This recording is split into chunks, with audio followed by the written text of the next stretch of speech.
मुंह के कैंसर की जो समस्या है बहुत ही गंभीर समस्या हो चुकी है। हमारे देश में इसका जो दर है, जो आंकड़ा है, दिन पर दिन ही बहुत ज़्यादा बढ़ते जा रहा है। ज़रूरत है इसे कम करने की। वो कैसे कर सकते हैं, इसका क्या समाधान है, तो उसके लिए इससे रिलेटेड जानकारी होनी बहुत ज़रूरी है। ऐसे में बहुत ज़रूरी है कि हमें इसके बारे में जानकारी होनी चाहिए।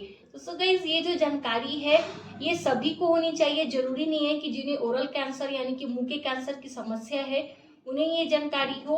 जिन्हें नहीं भी है वो भी इस जानकारी को, उन्हें भी इसके बारे में जानकारी होनी चाहिए कि मुंह का कैंसर कैसा होता है, इसके क्या सिम्टम्स होते हैं, ताकि इसका जो आंकड़ा है हम उसे कंट्रोल कर सकें।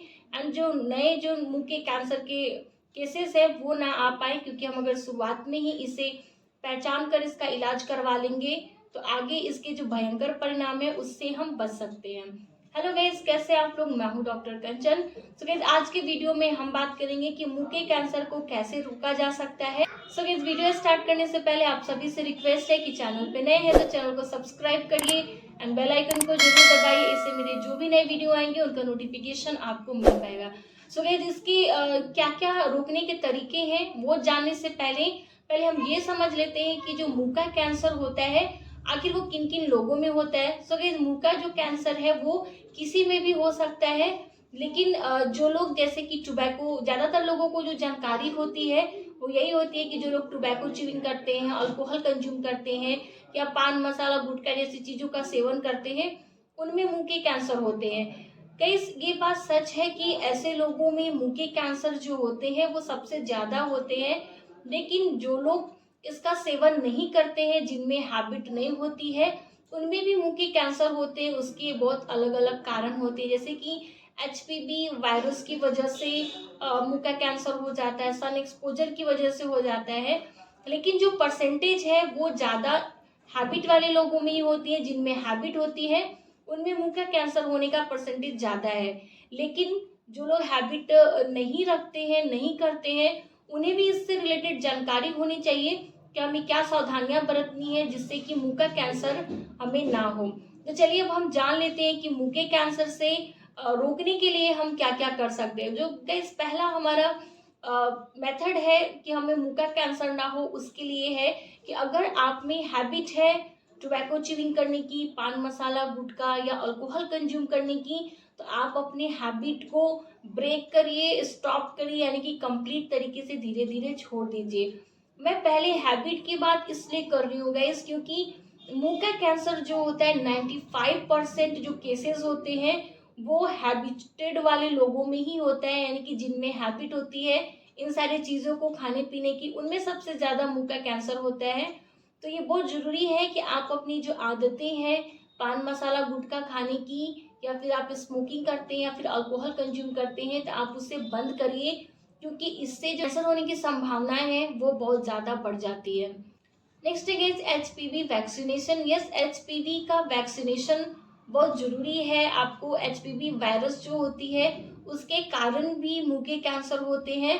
तो ये जो वायरस होता है ये आपके सेल को इस तरीके से डैमेज करते हैं कि वो कैंसर में कन्वर्ट हो जाते हैं। तो आपको एचपीवी का वैक्सीनेशन लेंगे। जब आप वैक्सीनेशन लेते हैं तो आपकी बॉडी कैंसर से फाइट करने के लिए पहले से ही प्रिपेयर्ड हो जाती है। स्पेशली जिन लोगों में हैबिट नहीं होता है उनमें एचपीवी वायरस की वजह से ही कैंसर होते हैं। तो अगर आप अपने आप को वैक्सीनेटेड करवाते हैं तो आप इससे बच सकते हैं। सो एचपीवी वायरस का जो वैक्सीनेशन है, एचपीवी वैक्सीनेशन जो है वो 47 ईयर तक के एज तक लिया जा सकता है।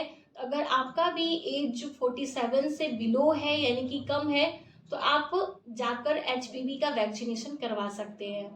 Next thing is regular dental checkup. Yes, regular dental checkup बहुत जरूरी होता है। बहुत सारे लोगों को लगता है कि हमें किसी भी तरह की परेशानी नहीं है, हम क्यों डॉक्टर के पास जाएं। सो गाइस, अगर आपके मुंह के अंदर किसी भी तरह के ऐसे लक्षण दिखते हैं, अगर आपको डाउट होता है, तो आपको शुरुआत में ही बिना डिले किए अपने डेंटिस्ट को कंसल्ट करना चाहिए। उनसे कंफर्म होने लेना चाहिए कि ये जो शुरुआती लक्षण दिख रहे हैं कहीं ये कैंसर के तो नहीं है। अगर शुरुआत में ही उसका इलाज किया जाए तो बहुत आसानी से इसका इसे दवाइयों के द्वारा, एक्सरसाइज या आपकी डाइट के थ्रू इसे ठीक कर लिया जाता है। जानना चाहते हैं कि कैंसर के शुरुआती लक्षण क्या क्या होते हैं, तो गाइस इस पे भी मेरे अलग से चैनल पे वीडियोस हैं डिटेल में।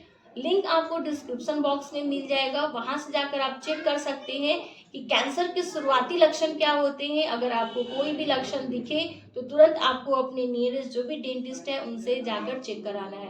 नेक्स्ट है कि आपको सन एक्सपोजर से खुद को प्रोटेक्ट करना है। स्पेशली जो आपका लिप्स होता है, जो होंठ होती हैं, वो अगर सन के एक्सपोजर में आते हैं तो लिप कैंसर होने की जो चांसेस है वो बढ़ जाते हैं। तो खुद को आपको सन के एक्सपोजर से प्रोटेक्ट करना है, यानी कि जो धूप होती है उसमें अल्ट्रावायलेट जो रेडिएशन होते हैं वो हमारे स्किन को हार्म करते हैं एंड उसकी वजह से जो कैंसर होते हैं वो हो सकती है। तो हमें खुद को सन से भी प्रोटेक्ट करना है। उसके लिए आप अपने आप को मास्क से कवर कर सकते हैं या फिर सनस्क्रीन का भी यूज कर सकते हैं। नेक्स्ट है कि आपको अपनी ओरल हाइजीन को भी अच्छे से मेंटेन करना है। अगर आपका ओरल हाइजीन अच्छा नहीं होगा तो आपके मुंह के अंदर बैक्टीरियल या फंगल जैसे इन्फेक्शंस बढ़ेंगी, जिसके कारण आसानी से ओरल कैंसर जैसी परेशानियां आपके मुंह के अंदर हो सकती हैं। तो आपको अपनी ओरल हाइजीन का भी प्रॉपर तरीके से ध्यान रखना चाहिए। नेक्स्ट है कि आपका जो लाइफ स्टाइल है वो हेल्दी होना चाहिए। आपको हेल्दी फूड यानी कि आपका खान पान जो है वो हेल्दी होना चाहिए, एक्सरसाइज करनी चाहिए एंड टेंशन फ्री होना चाहिए। क्योंकि आप जब स्ट्रेस में रहते हैं तो ऐसे बहुत सारे हार्मोन होते हैं हमारे बॉडी में रिलीज होते हैं, जिसकी वजह से कैंसर सेल डेवलप होते हैं।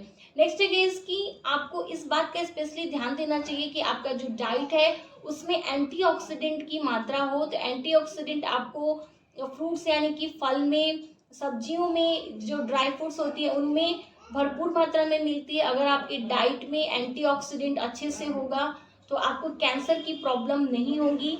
स्पेशली जिन लोगों में हैबिट रह चुकी है, पहले उनकी हिस्ट्री रह चुकी है तंबाकू, पान मसाला, गुटखा या स्मोकिंग या अल्कोहल कंज्यूम करने की, या फिर अभी भी वो लेते हैं एंड वो उसे छोड़ना चाहते हैं, तो वैसे लोगों की डाइट में स्पेशली एंटीऑक्सीडेंट का होना बहुत जरूरी होता है।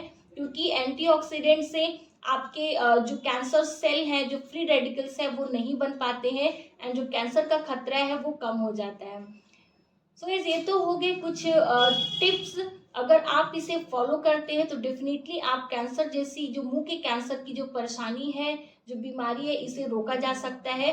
तो आप इन सारी चीज़ों का ध्यान रखिए, इसे फॉलो करिए, डेफिनेटली आप कैंसर से फाइट कर सकते हैं। अगर गाइस आपके मुंह के अंदर किसी भी तरह के शुरुआती लक्षण या कैंसर से रिलेटेड किसी भी तरह के लक्षण दिखते हैं तो आपको बेझिझक तुरंत अपने नियरेस्ट डॉक्टर से कंसल्ट करना चाहिए। डॉक्टर से जब भी मैं आपको मेंशन करती हूँ तो लोगों के क्वेश्चन होते हैं कि हमें किस डॉक्टर को दिखाना चाहिए। सो गाइस आपको अगर ओरल यानी कि मुंह के अंदर किसी भी तरह की समस्या है तो आपको डेंटिस्ट से ही दिखाना चाहिए। सो गाइस ये थे आज की वीडियो। आई होप कि आपके लिए हेल्पफुल होगा। यस तो डेफिनेटली लाइक दीजिए, चैनल को सब्सक्राइब करिए ना, अपने फैमिली फ्रेंड्स में शेयर करना बिल्कुल भी मत भूलिए ताकि उन सभी को हेल्प मिल सके। अगर आपके कोई क्वेश्चन हो तो डेफिनेटली आप मुझे कमेंट सेक्शन में पूछ सकते हैं। तब तक के लिए be healthy and be happy.